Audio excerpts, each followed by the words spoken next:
Hey, Real Nerds. There's many ways to enjoy the Real Nerds podcast.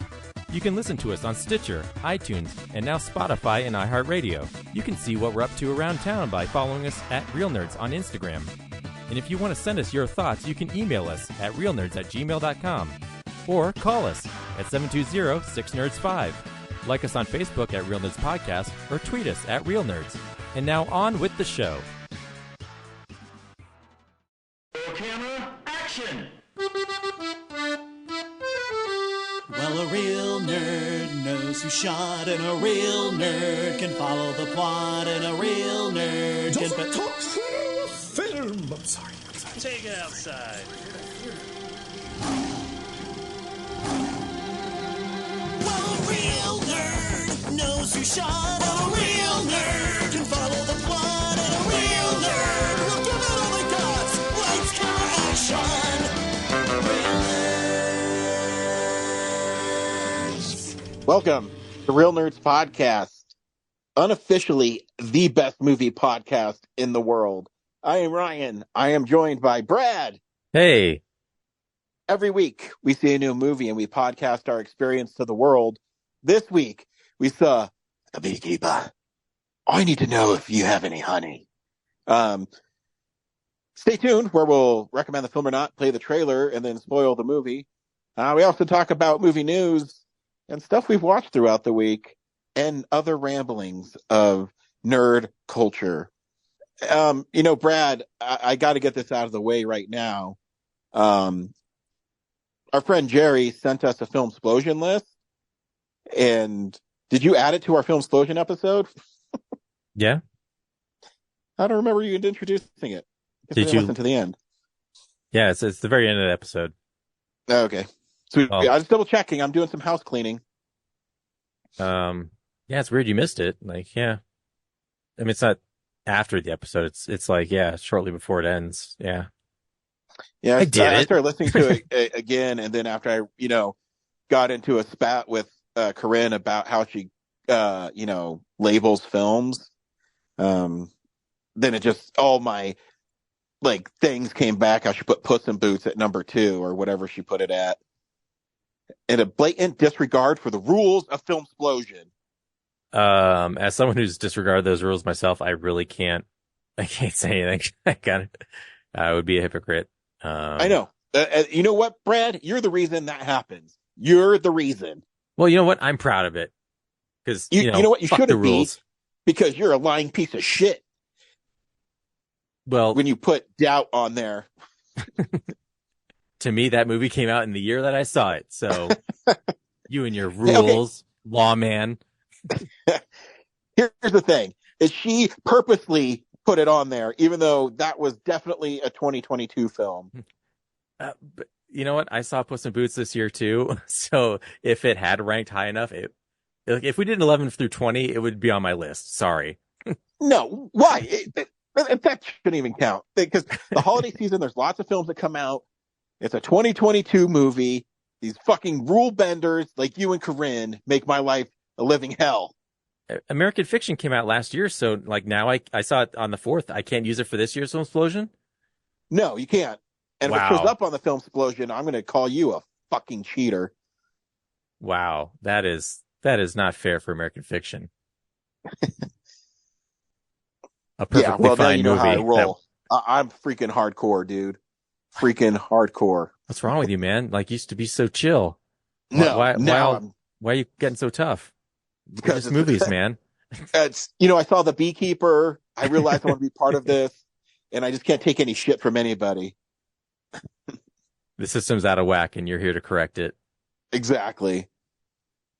Hey, Brad, we saw The Beekeeper this week.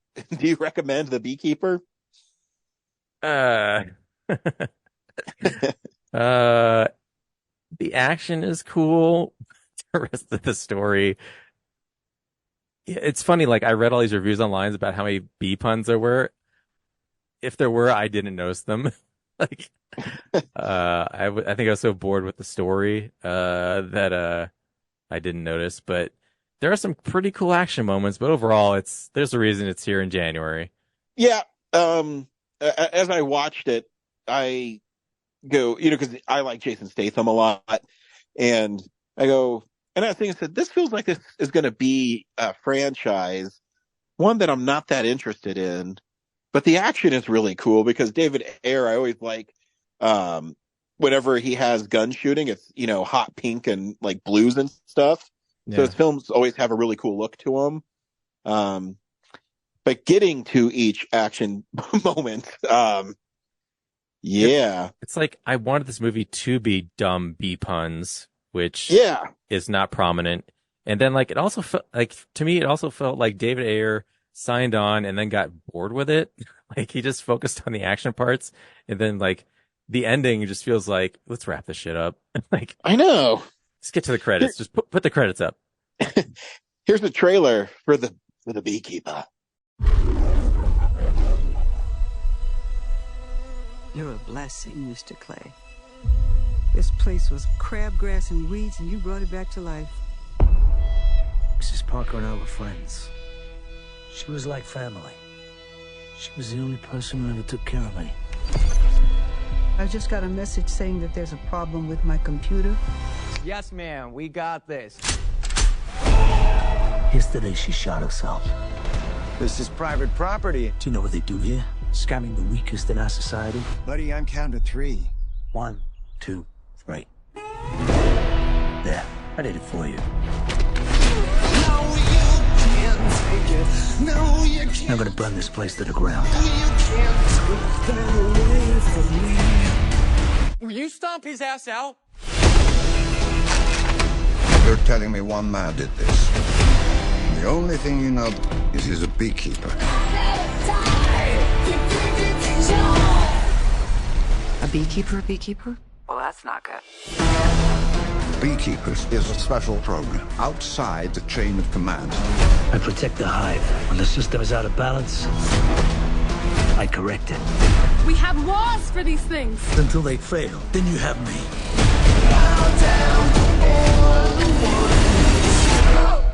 My fingers, he cut him off. Oh, what the fuck, bro? Don't move.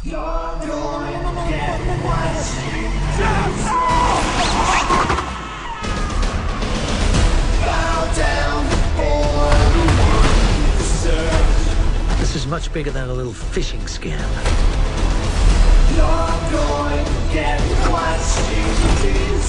The money's going all over the world. To people in finance, even government. You are a problem. Goddamn right, I'm a problem. No way he's coming there straight through the back entrance. I figured I'd give the firefighters a break. Somebody detain this guy. Ah!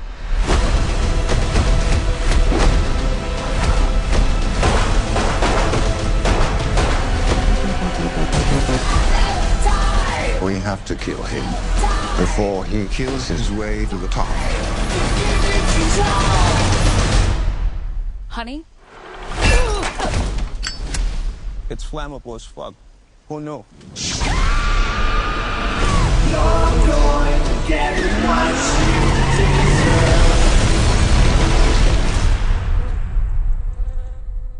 Your mom, she's the only person who was ever good to me. The Beekeeper is Jason Statham as a guy named Adam who is helping out Felicia Rashad. I don't think I've seen Felicia Rashad in I don't know how long. It's funny you said that because like I swear I've seen her like 4 or 5 times in the past month on things. I'm like, oh, really? There's a theme going on here. Yeah, and she was in Creed 3, which I just noticed. I think last week you said you've been on every episode last year, and you missed Creed 3, dude. Did I call in though? I don't know, but it was definitely me, Zach, and Corinne for sure. Oh yeah, then I definitely would not be on that episode. But anyway, yeah, Anyways. she's been doing a lot of stuff lately. I'll look up what the other things were that I saw while you talk about it. So she owns this really nice house out in the middle of nowhere, and Jason Statham's there, and he just wants to be left alone and care for bees. And so he's about to leave, and before he leaves, she is a victim of a scam that I've actually seen a lot in my line of work, which is sad because they do fall for this. But I love that like the bad guys that siphon money from people are kind of like how I would picture Russian nightclubs being, and it's but mixed with the Wolf of Wall Street, where the guys up there talking about you know, how cool it is to steal money from people, and it's like this game show. I don't know. Anyways, they take all her life savings, and they also take $2 million from a charity that she runs, and she ends up committing suicide because she lost all the money. And but what people didn't count on, Brad, is Jason Statham isn't just a beekeeper. He is some trained guy who does missions that they never explain and why he does them. And he fucks people up. And you fucked with the wrong old lady, because he took it all the way to the top of this corruption, which, by the way, spoilers, goes all the way to the president of the United States. What? Yeah. Well, not her directly, but her tech son, who is a fucking douchebag.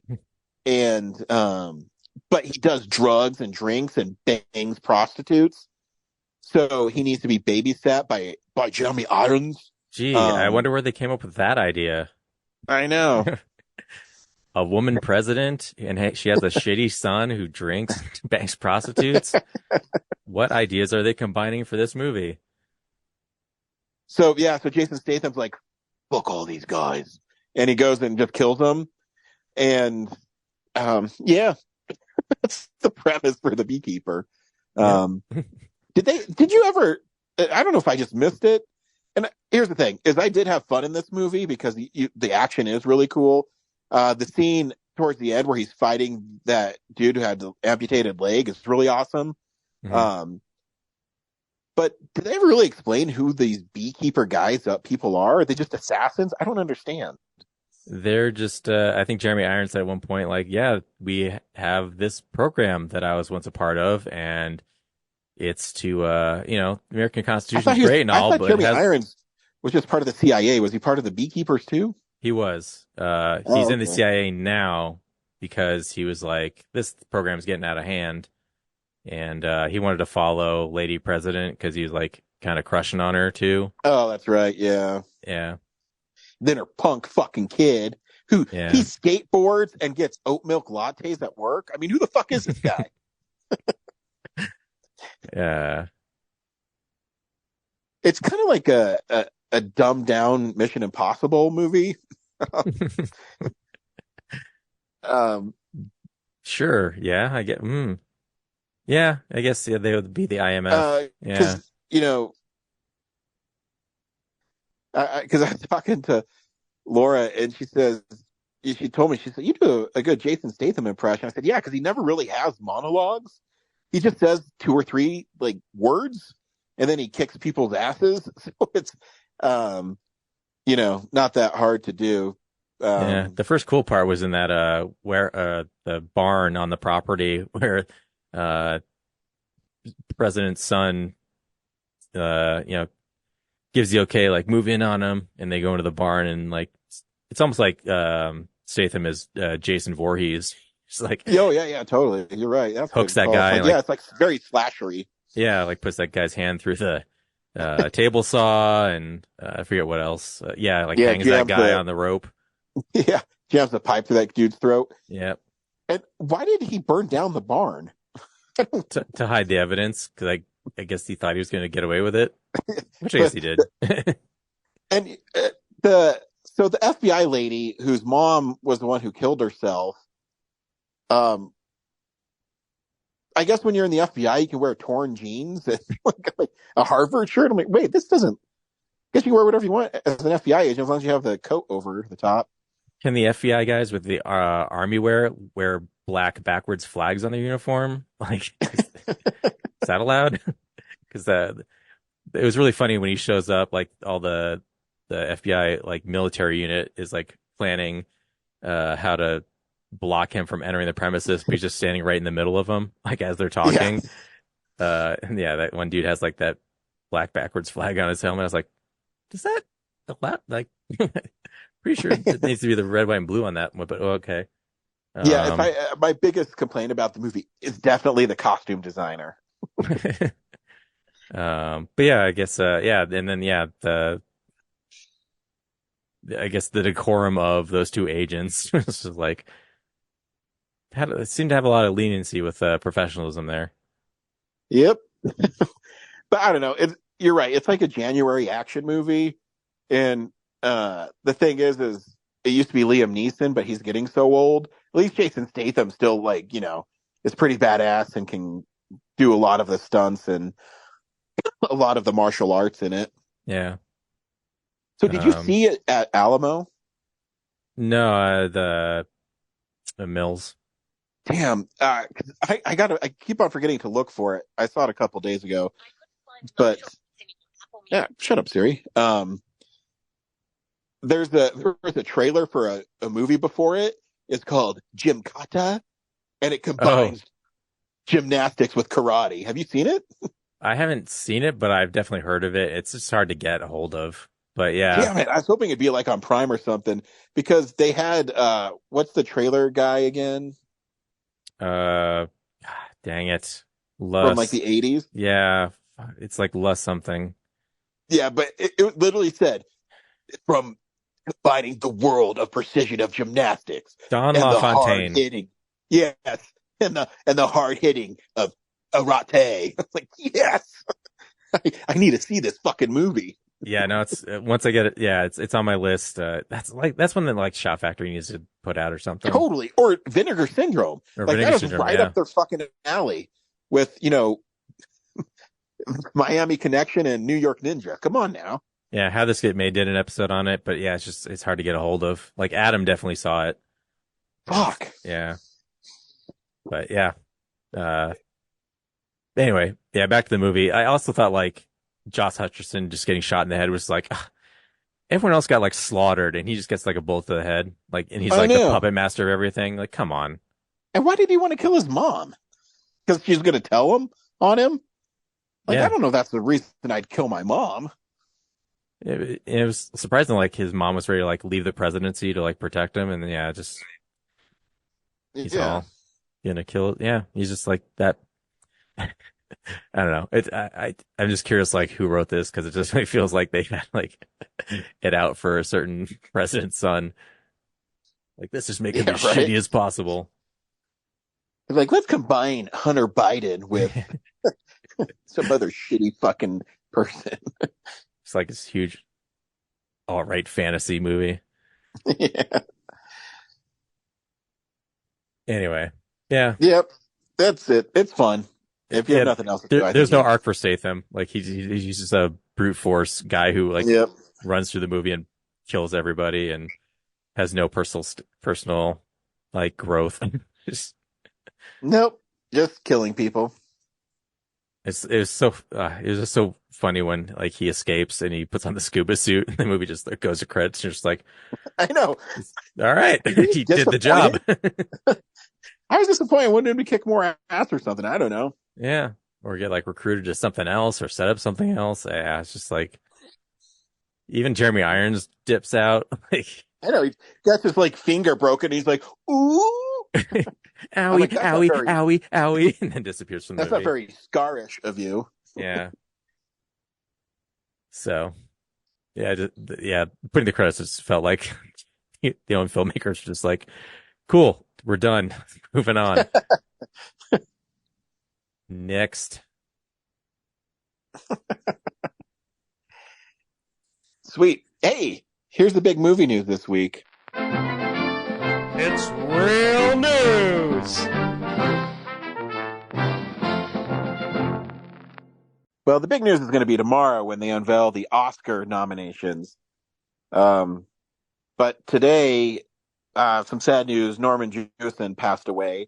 If you're unfamiliar with who that is, he is a very prolific director from such films as Jesus Christ Superstar and one of my favorites, In the Heat of the Night. And Moonstruck and The Hurricane. Just very prolific as a filmmaker. Tough times to be in Norman, huh? No shit. First, And also the Robert Downey Jr. Classic, Only You. First Norman Lear a couple months ago, and now I know. Norman Jewison. Like, careful, Norman Reedus. Careful. Easy, boogly. Watch out. So yeah. He also directed the Dick Van Dyke film, The Art of Love. I have not seen that. Oh, you haven't? No, it's pretty cute. All right. Yeah, he's been. Yeah, no, he's. You really sold it. In it,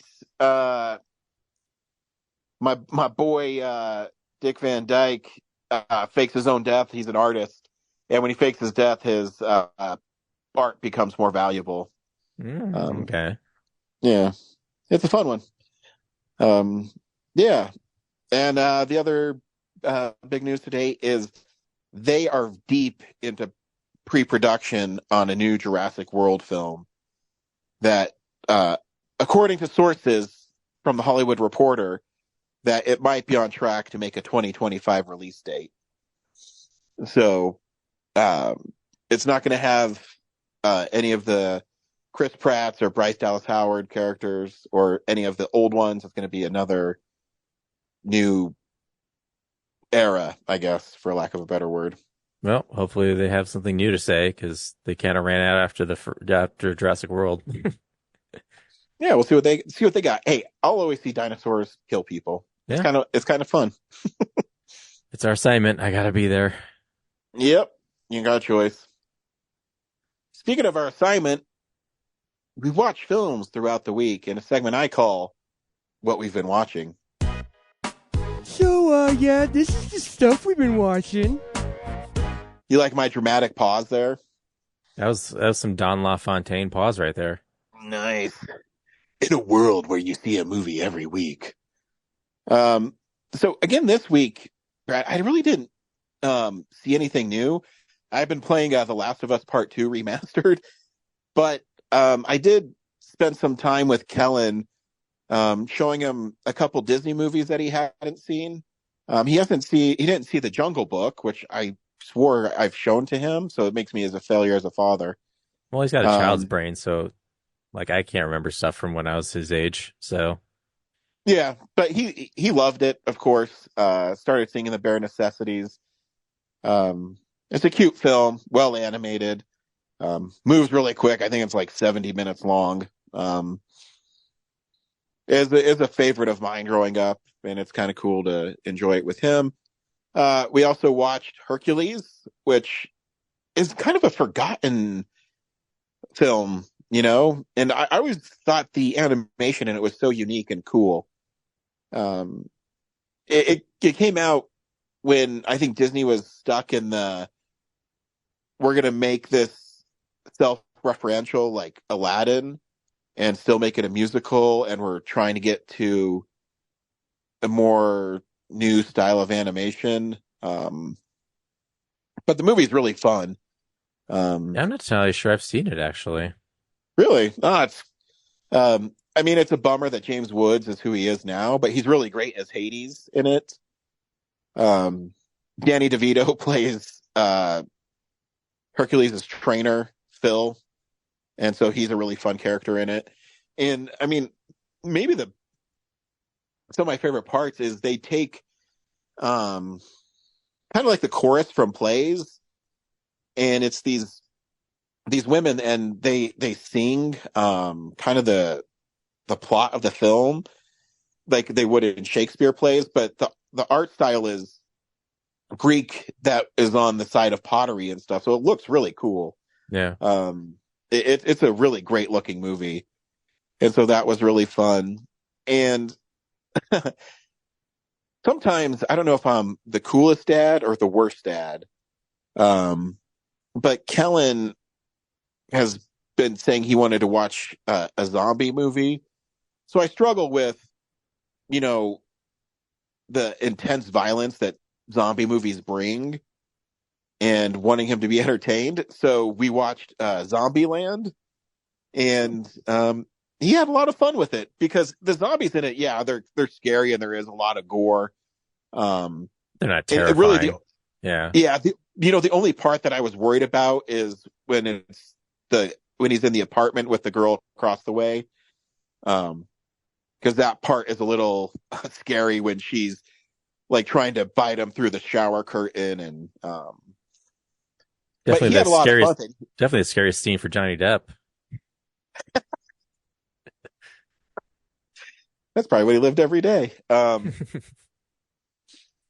But that movie's really fun, and it is really clever writing, and you kind of forget because I've seen it so many times. But when Kellen watched it, and when he found out, Woody Harrelson wasn't talking about a dog, he was talking about his son.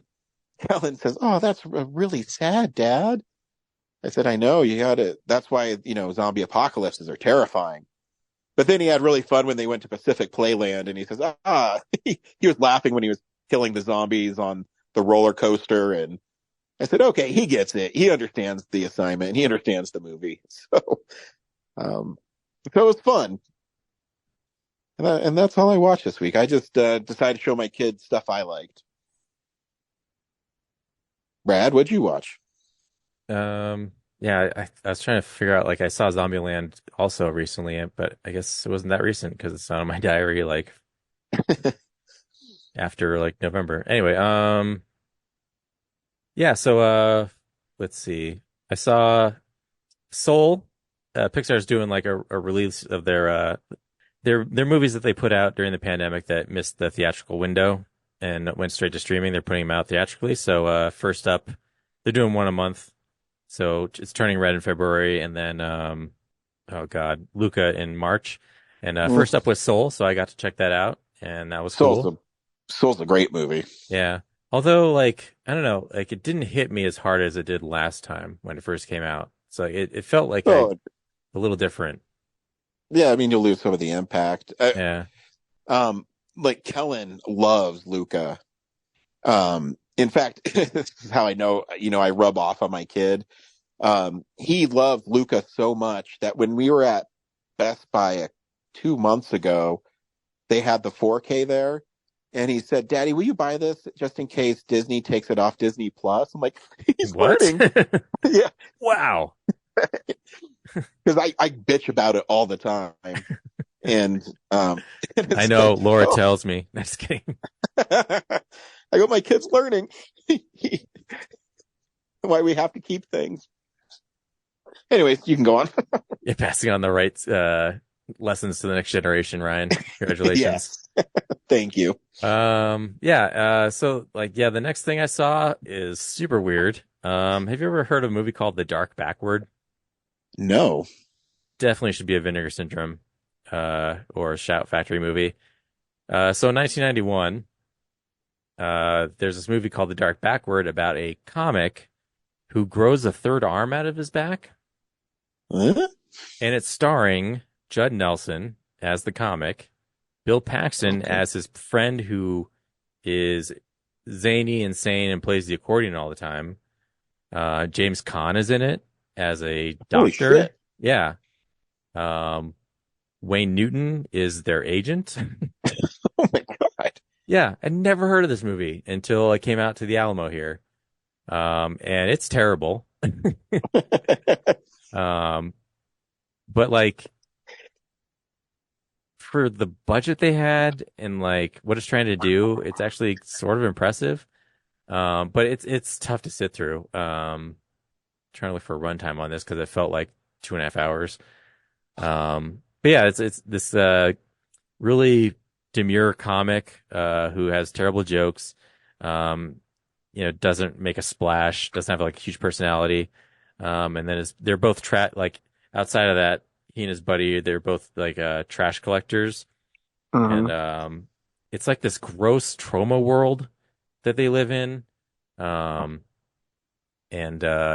the arm grows out of the guy's back, like that's the sell. Like they start marketing his act around that, and the rise and fall of, like, eventually it goes away, and now no one cares. And what's he left with? But yeah, like the best. Like I was like when I watched it, I was like, man, this is like like Richard Taylor and Zach Bynes, like if they had the budget, they would have made this movie. Like theirs would have been more fun because I think like this is just, like this movie's just dark and gross, for not really any good reason. And like if they had this premise, like they would make it fun, and silly. So yeah, it's just like a lot of the movies just like dour and gross and yeah. But it was just like I couldn't like with the star power it has.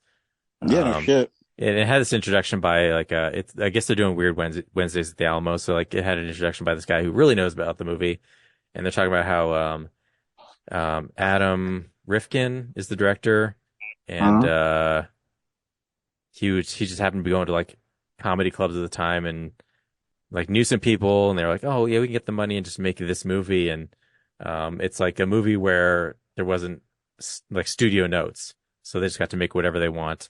And sometimes studio notes can be good because this could I think could have benefited from being a little more what's her name? I'll just click on it.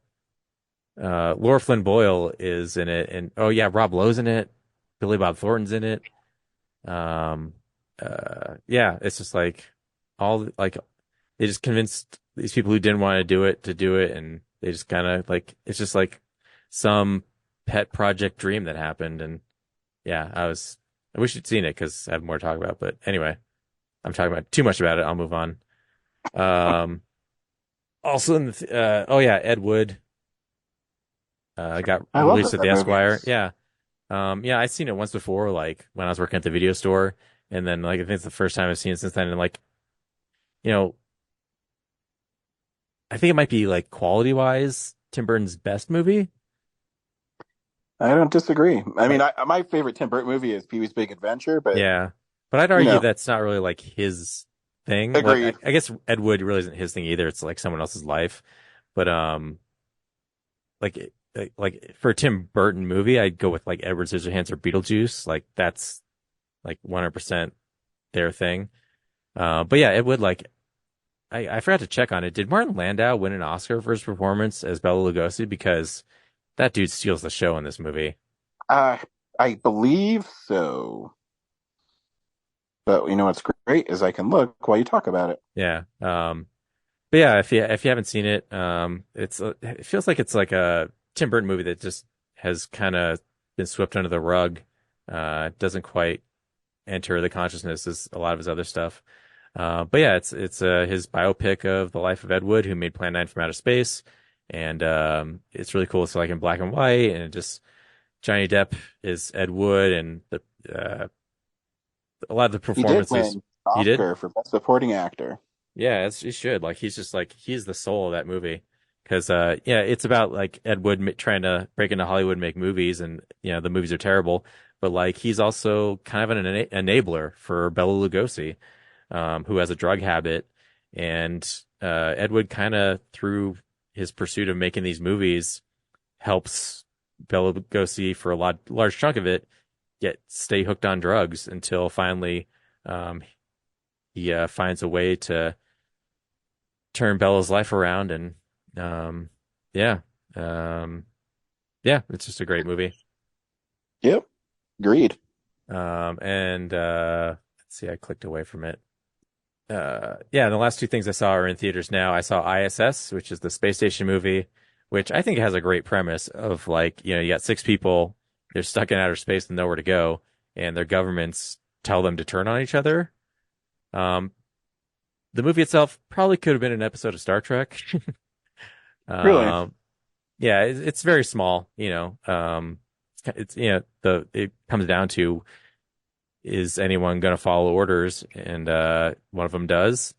And special effects wise, I think it's pretty good, except for the diaper harnesses that make people float. It's pretty obvious that they're still wearing them, and they just painted out the harness lines. Like everyone's midsections are very like all the straps are pulled up, and everyone's a little chunkier than they should be. But yeah, I think it's a good thriller of like who's gonna turn first on each other and how do they get out of this mess. Never really goes into like why the war on Earth happens, or how it's resolved, but just a kind of a cat and mouse of like who's going to bite first and who dies and who lives from that scenario. But I thought it was pretty cool. Interesting. And then, I've seen so many movies in theaters that it's either last night it was either Mean Girls or Anyone But You. And Mean Girls, the last showing was too early, so I had to go with Anyone But You. And within 5 minutes, I was going there like, yep, this is why I don't like romantic comedies. I was rolling my eyes. I mean, everyone in the film is fun and charming, but just like a lot of the setups are contrived, and a lot of what happens is like, yep, cliche dialogue. And it turns out how you know it's going to turn out. So I think the only surprising part is they, you expect the movie to start with like, okay, we're going to find out why these people hate each other over the course of the movie. And then, no, the first scene of the movie is what happens to set them apart. And then it goes, into the future when they have to go to the wedding and then, deal with each other. So, yeah. But it's two hot young stars right now. Yep. And I only know the dude from Top Gun. I don't know who the lady is, but I heard she's really popular right now. Yeah, the dude, he's actually also in The Dark Knight Rises. He's one of like the Wall Street guys who Bane is he really? Takes out. Yeah, he's like the getting his shoes shined or something. Oh. Yeah. Like 11 years ago. Yeah. So, but yeah. Probably a good streaming movie. But yeah, that's it for me. Cool. Next week, I have no idea what we're going to watch. There's literally no new movies coming out. So. Come on, you have one job. I know. Piece of crap. You pick the movies, man. Yeah, so I'll have to think about it. I might, I don't know. Yeah, I don't know. Any ideas? I feel like, I'm not looking forward to it, but like, I think Argyle's the next thing on the radar. Yeah, but I don't think that comes out next week. I think it's the following week. I think it's the following week, yeah. And it's too early to do Filmsplosion 84, so. Yeah, I'm not even prepared for that shit. I may have previewed a movie for next week that I've just talked about. Who knows? Oh, wait, do we need to play Corinne? Didn't she see Mean Girls? She did, but she didn't send me anything. She did. She sent us an email. What? I don't have it. Yeah. You don't? Let me open the Real Nerds email. Yep, Showtime recording, Mean Girls. January 10th. Of course I missed it. I mean, we could save it for next week and we can make Mean Girls our movie of the week. I don't know what else to watch. Yeah, I haven't seen it yet, so we could do that. All right, cool. Sounds good. All right, yep. Well, until next week, see you in the movies. Well, a real nerd knows who shot. A real nerd can follow the plot. And a real nerd will give it all they got. Lights, camera, action. Real nerds.